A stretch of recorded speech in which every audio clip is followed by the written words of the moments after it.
आज कार्यकर्ताओं की बैठक थी और जिस जोश उत्साह के साथ कार्यकर्ताओं ने रैली में काम किया, अब इनकी जिम्मेवारी डॉक्टर अजय सिंह चौटाला जी के आदेश अनुसार यही लगाई गई है कि सारे साथी लगकर 26 जनवरी तक अपना संगठन पूरा कंप्लीट करें। जिम्मेवारी देकर 8 फरवरी को डॉक्टर अजय सिंह चौटाला जी के नेतृत्व में जो युवा योद्धा कार्यक्रम यहाँ होने वाला है उसकी तैयारियों में जुटने का काम करें। और मुझे पूर्ण विश्वास है जिस मेवात का एक बहुत लगाव प्यार जननायक जनता पार्टी के साथ भी और स्वर्गीय चौधरी देवीलाल जी के विचारों के साथ रहा है, और आने वाले भविष्य में पूरे प्रदेश में एक बड़ी ताकत मेवात जिले की ये तीनों विधानसभाएं जननायक जनता पार्टी के लिए बनेगी। मैं तो इतना बोल सकता हूं कि 2 साल पहले जो हमारा आखिरी बजट था गठबंधन के तौर पर, हमने मेवात को विश्वविद्यालय देने की घोषणा करी थी बजट के, और आज दुख होता है कि 2.25 साल सैनी साहब को मुख्यमंत्री बने हो और इन 2.25 सालों में सैनी साहब अभी जमीन का आवंटन भी नहीं कर पाए। विश्वविद्यालय बनाने में तो वर्षों लग जाएंगे। ये साफ दिखता है कि भारतीय जनता पार्टी की सरकार किस तरीके से मेवात को और पिछड़ा रखने के लिए काम कर रही है, कमजोर कर रही है, और किस प्रकार से इस क्षेत्र के विकास में बाधा बनने का काम कर रही है। आपको एक चीज बता देता हूं, चाहे 75% कानून कोर्ट में आज पेंडिंग है, मगर एटीएल लिमिटेड जो कंपनी यहाँ बैटरी मैन्युफैक्चरिंग करेगी, उसने जब जमीन ली थी तो लिखित तौर पे उनने लिख कर दिया था कि हम 75% हरियाणा के युवाओं को रोजगार देंगे, और जिस दिन वहां पर प्रोडक्शन शुरू होगी उस दिन अगर 75% से कम हरियाणा के युवा होंगे तो हम जननायक जनता पार्टी की ओर से भी आंदोलन वहां शुरू करेंगे। हमने तो पेंशन 1000 रुपए बढ़ाई है, क्यों नहीं बढ़ाई? हर साल 250 रुपए बुढ़ापा पेंशन बढ़ी है।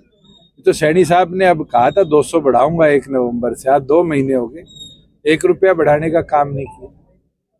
बीजेपी आज बेशक सत्ता में नहीं है, देखो हम तो लड़ते रहे हैं। अभी पीछे आपने देखा छात्रों की बात थी, चाहे सीईटी के रिजल्ट की बात थी, चाहे नैक की बात थी।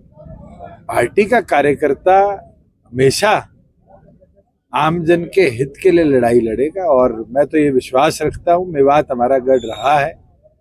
जरूर पिछले चुनावों में जो घटनाक्रम मेवात में हुआ उसका फायदा एक राजनीतिक दल को मिला, और उस कारण एक पोलराइजेशन का माहौल इस क्षेत्र में दिखा, मगर लोग अब समझने लगे कि असलियत में इस क्षेत्र के हित के लिए लड़ाई किसने लड़ी है, किसने इस क्षेत्र को प्रगति उन्नति का पथ दिया है, और लोग जुड़ेंगे और मजबूती से। एसआईआर को लेकर आपकी क्या प्रतिक्रिया?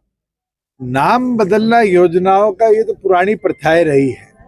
मुझे याद है पानीपत जो थर्मल था उसका नाम चौधरी देवीलाल के नाम पर था, और सबसे पहले भूपेंद्र हुड्डा ने आकर नाम बदला था।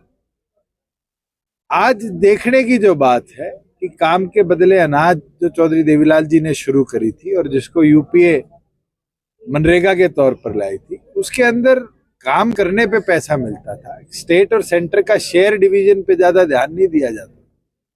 मगर अब जो ये नया बिल लाए हैं ग्रामीण आजीविका मिशन के नाम से, इस बिल के अंदर एक चीज साबित होगी कि 60% केंद्र देगी, 40% स्टेट देगा।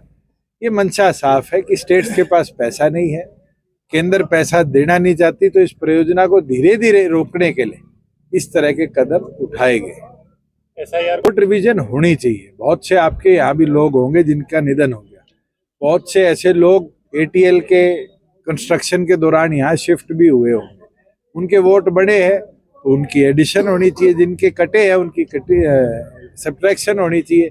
और बहुत से ऐसे लोग हैं, जैसे आपने स्वयं बीजेपी के केंद्र के मंत्री को देखा होगा कि लोकसभा में तो दिल्ली में वोट डाला और बिहार चुनाव में बिहार में वोट डाला है। ये तो साफ दिखता है कि वोट चोरी किस प्रकार से करी गई। मैं ये मानता हूं कि ये रिवीजन बहुत जरूरी है, और इलेक्शन कमीशन को ऑटोनोमस बॉडी के तौर पर इस पे काम करना चाहिए, ना कि एफिडेविट मांग मांग कर किसी पॉलिटिकल संगठन की बैकबोन बन।